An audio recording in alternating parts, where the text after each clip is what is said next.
They call him the Wolf. A fighter so ferocious that opponents crumble before they even touch the canvas. Khamzat Chimaev isn't just another UFC contender, he's a force of nature. But behind the savage knockouts and ruthless dominance lies a story far more complicated than most fans realize. Because while some call him unstoppable, others believe his career has been hanging by a thread more than once. And now, as he prepares for the biggest fight of his life, one question remains. Will Khamzat Chimaev go down as the UFC's next great champion, or will his story take a shocking turn no one expects? Khamzat was born on May 1st, 1994, in the small Chechen village of Benoyurt.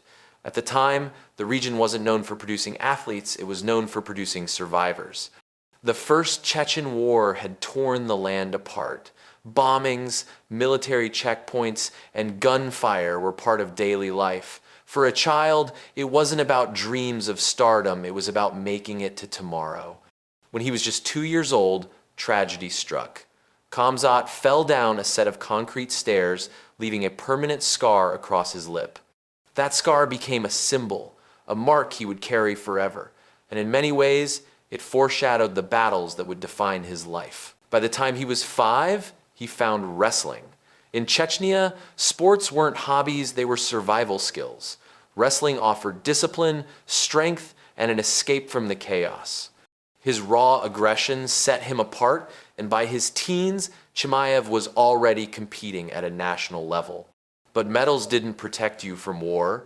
Friends were lost, families were displaced, and eventually, Chimaev's own family made a decision that would change everything they had to leave. Khamzat's older brother had already fled to Sweden years earlier, seeking safety.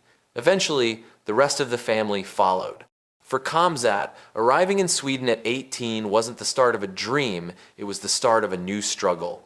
He didn't speak Swedish, he didn't know the culture, he didn't have money.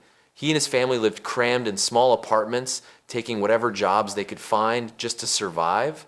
Khamzat himself worked in a poultry factory, plucking chickens for long hours before heading to training. But on the wrestling mats, none of that mattered. He dominated local competitions almost immediately. By 2018, he was a 3-time Swedish national wrestling champion, sometimes winning matches without conceding a single point.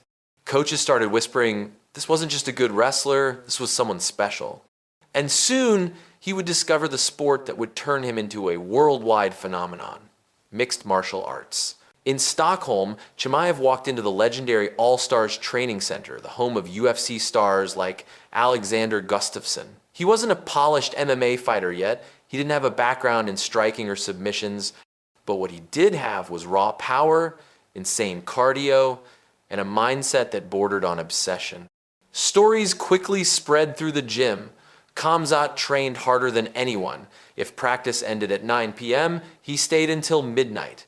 If sparring partners quit, he grabbed new ones and kept going. Teammates joked he lived in the gym, and some said it wasn't really a joke. He tore through amateur competition with 3 dominant wins before turning pro in 2018. Then came Brave Combat Federation in the Middle East, where he smashed opponents with ease.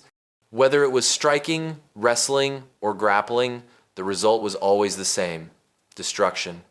It didn't take long for UFC scouts to take notice.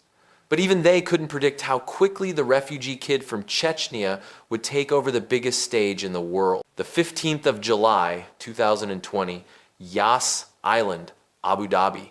Khamzat Chimaev makes his UFC debut against John Phillips. From the opening seconds, it was clear this wasn't just another newcomer. Chimaev mauled Phillips, landing punches and takedowns at will before choking him out. But what shocked the world wasn't just the dominance, it was what happened next. Just 10 days later, Chimaev begged the UFC for another fight. Most fighters take months to recover. He wanted to fight immediately. Dana White agreed, 25th of July. Rhys McKee, another victim. Chimaev didn't just win, he outlanded McKee 68 to 0-inch strikes, an unheard of stat line. 2 fights, 2 dominant finishes. Less than 2 weeks apart. The hype was building fast, but there was still one question. Could he do it against a veteran? Enter Gerald Meerschaert.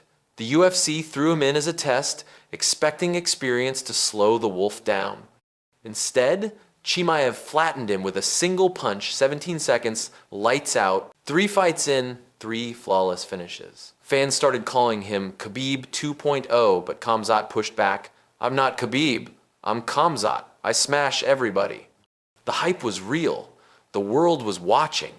But no one knew that just months later, everything would nearly fall apart. In December 2020, the UFC scheduled Chimaev to face Leon Edwards in a potential title eliminator.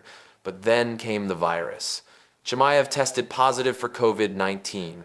At first, fans thought it would be a short delay. Instead, it became a nightmare. He struggled to breathe, his lungs felt heavy, he coughed blood into the sink. At one point, doctors even suggested cancer. Chimaev was devastated. He posted cryptic messages online, hinting at retirement, saying he couldn't fight anymore. Fans panicked. Had the most exciting prospect in years been taken out before reaching his prime? Dana White stepped in, flying him to Las Vegas for treatment. But the recovery wasn't quick. Chimaev disappeared for months, and whispers began, maybe he was done. Maybe the Wolf had been caged for good. But in true Chimaev fashion, the comeback was inevitable. The 30th of October, 2021, UFC 267-inch Abu Dhabi. Khamzat Chimaev versus Li Jingliang.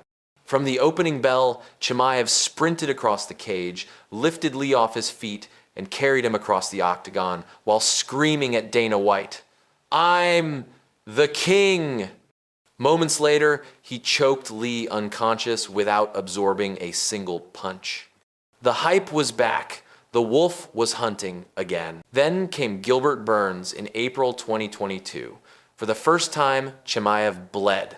Burns pushed him to the brink, landing heavy shots and forcing Chimaev into deep waters. But instead of breaking, Chimaev thrived. He dug deep, fought tooth and nail, and walked away with a decision victory. It was the kind of fight that turned doubters into believers. But controversy followed. At UFC 279, scheduled to fight Nate Diaz, Chimaev missed weight by 7.5 pounds. Critics called him reckless. Fans accused him of being unprofessional. The UFC scrambled to reshuffle the card, and though Chimaev still won his fight, his reputation took a hit. For the first time, cracks began to show. Was he truly disciplined enough to be a champion? As if things weren't complicated enough, politics got involved. In 2023, tensions in Sweden reached a boiling point. Public Quran burnings sparked outrage, and for Chimaev, a devout Muslim, it became personal. Rumors swirled about threats and surveillance. Suddenly, Sweden didn't feel like home anymore. Chimaev made a bold choice. He moved to Dubai permanently. In the UAE, he found new training partners, elite facilities, and a community that embraced him. More importantly, he focused on middleweight. No more brutal weight cuts. No more starving his body to make 170. In June 2024, he faced Robert Whittaker, the former middleweight king. Many believed Whittaker's experience and technique would humble the Wolf. Instead, Chimaev dominated, locking in a choke that nearly shattered Whittaker's jaw. The message was clear. This wasn't hype, this was reality. And reality was coming for the championship. May 2025. The UFC officially announces it. Khamzat Chimaev versus Dricus du Plessis for the middleweight championship on the 16th of August in Chicago. For fans, it's the fight of the year. For Chimaev, it's the fight of a lifetime. Everything his childhood in Chechnya, his refugee struggle in Sweden, his near death with COVID has led to this. But whispers still circle. Some claim his body hasn't fully recovered from past health scares. Others wonder if his mental toughness can withstand 5 brutal championship rounds. And there are even rumors that if he wins, he might walk away from the sport early, choosing legacy over longevity. No matter what happens, the Wolf is standing at the gates of history. From a war-torn village in Chechnya to the bright lights of the UFC, from plucking chickens in a Swedish factory to choking out world champions, from coughing blood in the dark to screaming, "I'm the king" inside the octagon. Khamzat Chimaev's story isn't just about fighting. It's about defiance, about survival, about a man who refused to be broken no matter what stood in his way. On the 16th of August, the world will find out if the wolf becomes the king. But one thing is already certain: whether he wins or loses, Khamzat Chimaev has already left his mark as one of the most unforgettable fighters in UFC history.